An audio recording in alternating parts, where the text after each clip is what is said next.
سرطان ويجب استئصاله.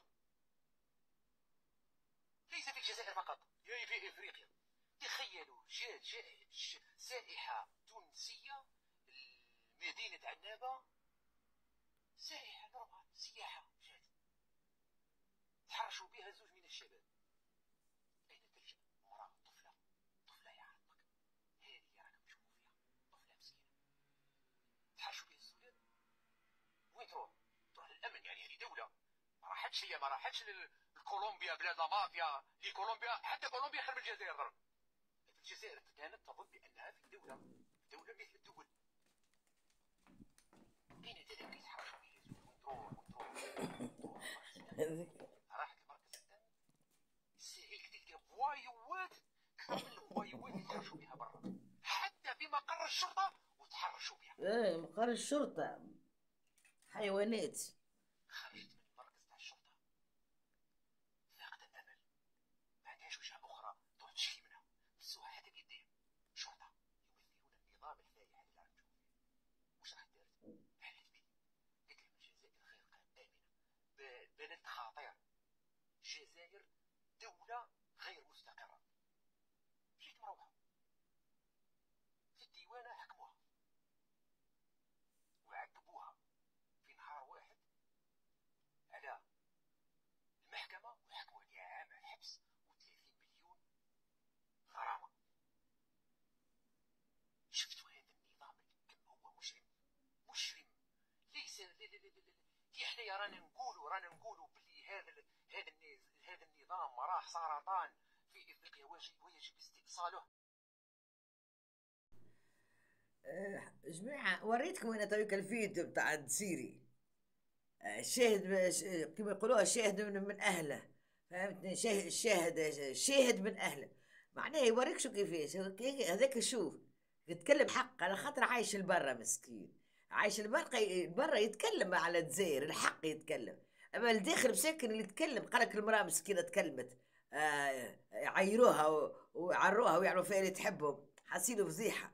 فهمتني؟ وقت تونسي زاد على دبوز الزيت قالك مدعم، اي شريه هكاك مريحة ولا زيتها ملوح في تونس، هو ذول شريه رصدته في الحبس حسيلو هكا. شفتوا العباد كيفاش متضايقين من هالبلاد. من قلت لكم وينك الدرك الهدرة نتاعك الجيش عامل بعمال وهو اللي يحكم. علاش قلت لكم الجيش راك يحكم؟ ردوا بالكم خاطر الجيش قوي ويحكم بالقوة، فخليها للسياسة للناس خير. فهمتني؟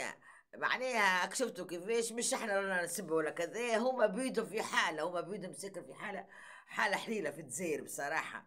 ما عيشه ليه، نظام ليه، وذيك عنابه طلعت لي يوريك حاله حليله حسيله. الجزائر بعد هالفيديو بتاع السيد الجزائري اللي يحكي انتهيت الجزائر. هكا باش تعرفوا الجزائر شنو. المره الجايه ما عجبش الجزائر، المره نشوفوا بقعه اخرى. بلاد ربي هكا واسعه، فهمتي؟ لوحة عليكم بلدان عربية أكثر من تتصوروا. حسيلو خليكم تكملوا الفيديو، وليه ساعات قبل ما نقول لكم، قبل ما تكملوا الفيديو ايش نقول لكم ولا تعاودوه؟ ايش نقول لكم يا جماعة؟ توا الدنيا ربي خلق سبحانه وخرجت به، لكن الدنيا يجب ترفع قضية ساعة بالمتحرشين بها، ما يمشوش هكاكا زيده. المتحرشين بها تعمل بهم قضية في تونس بالمتحرشين، وتعمل قضية بالأمن بالدرك.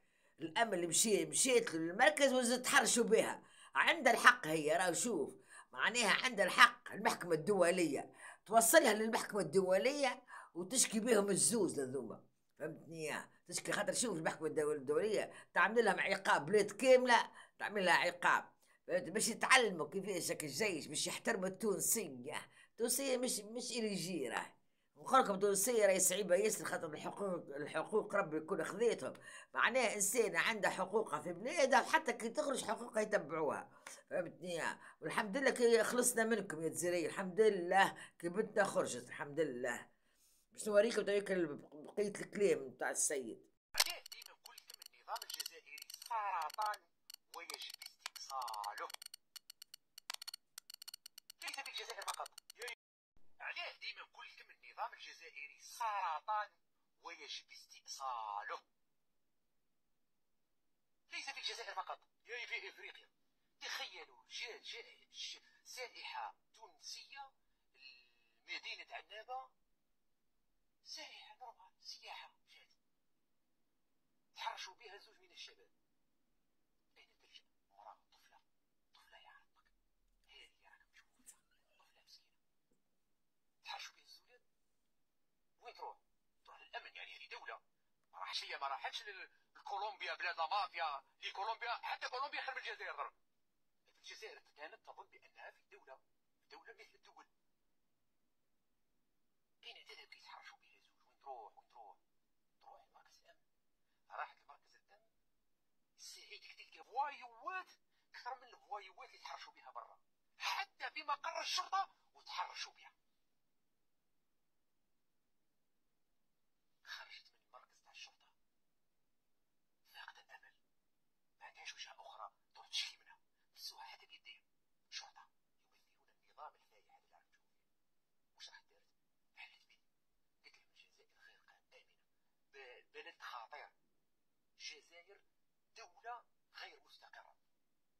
جيت مروحة في الديوانة، حكموها وعذبوها في نهار واحد على المحكمة، وحكموها لعام حبس و30 مليون غرامة.